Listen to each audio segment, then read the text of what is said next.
Hi everyone! Today I'll be teaching you guys how to paint a boba ice cream piece. And as usual, we're going to start off with the sketching process. One of the key things to be mindful of is your proportions at this step.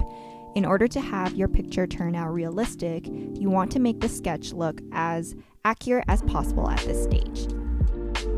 As you can see in the reference photo, the bowl takes up roughly 1/3 of the height, while the ice cream tip takes roughly around the remaining 2/3 of the height.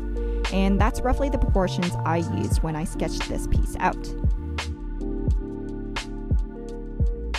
Sketching the boba might seem a little scary because there's just so many of them, but what's important to keep in mind is that you don't have to exactly follow the reference photo to 100% accuracy here. As you can see, mine does not follow the reference photo exactly, and I sort of just freestyled a bit at the bottom. As long as you have enough boba balls in there to make that area look not empty, you'll be fine.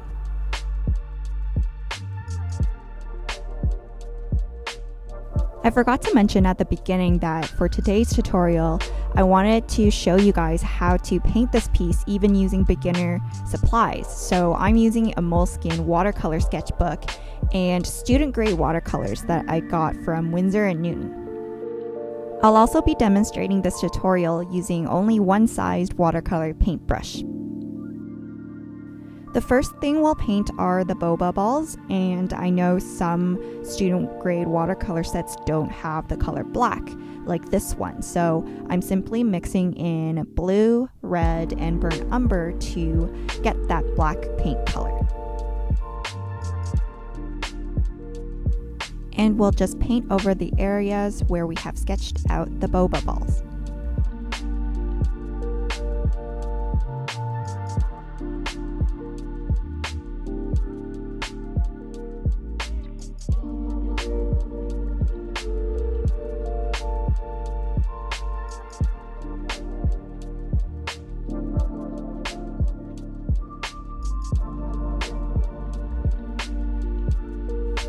So the brown sugar syrup is not entirely brown.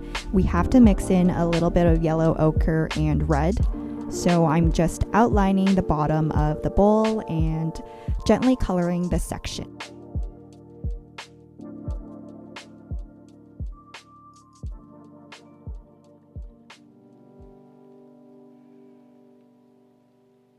The brown sugar syrup on top of the ice cream is going to be more saturated than the one we used in the bowl. So for this one, I've added more of this orange color paint and also the brighter yellow color. By this step, you can tell that the painting itself doesn't look too realistic yet. And in order to make this really pop out and seem realistic, we have to add in more color and more layers. So that's what I'm doing now for the brown sugar syrup that just dried. So I'm layering on a more saturated layer of color, mainly more red hues and also more orange hues. And once I've added that, you can see how the colors really pop out and make the boba balls stand out more. Because the bowl used in the reference photo is glass, I've used a little bit of blue to help highlight the shadows around the glass and also outline the bowl a little bit here.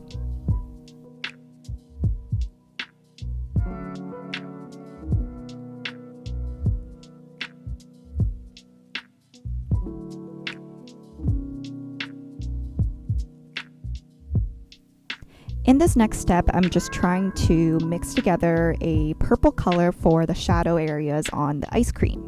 Now, it's really important for you to, test out this color on a different sheet of watercolor paper before you go and use this color on your painting, because sometimes the color might be too dark. And we're just going to add a little bit more shadow using this brown tint as well as this purple tint we just mixed into the creases on the ice cream. Now I'm adding more layers of color onto the ice cream parts where there seems to be more syrup in order to make this part look more realistic.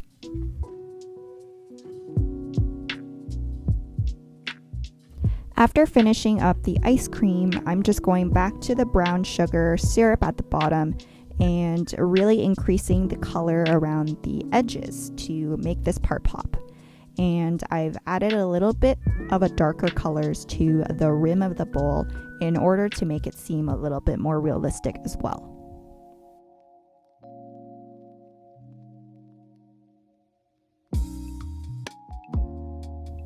Don't forget to also layer up on the boba ball colors as well. Because we've added several layers to everything else, the boba balls are now a little bit light compared to everything in the painting. So it's important we make this part as dark as possible because this is the darkest area of our painting.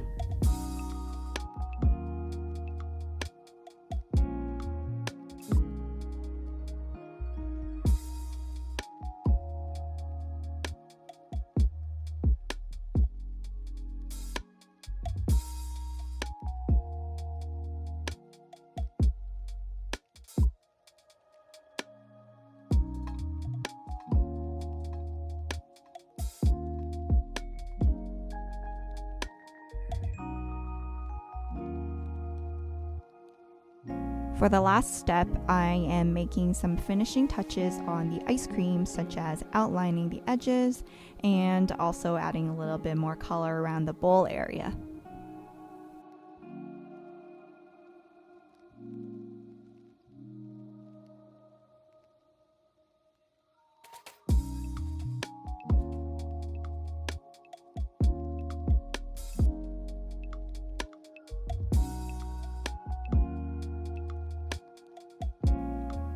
And now we are all done.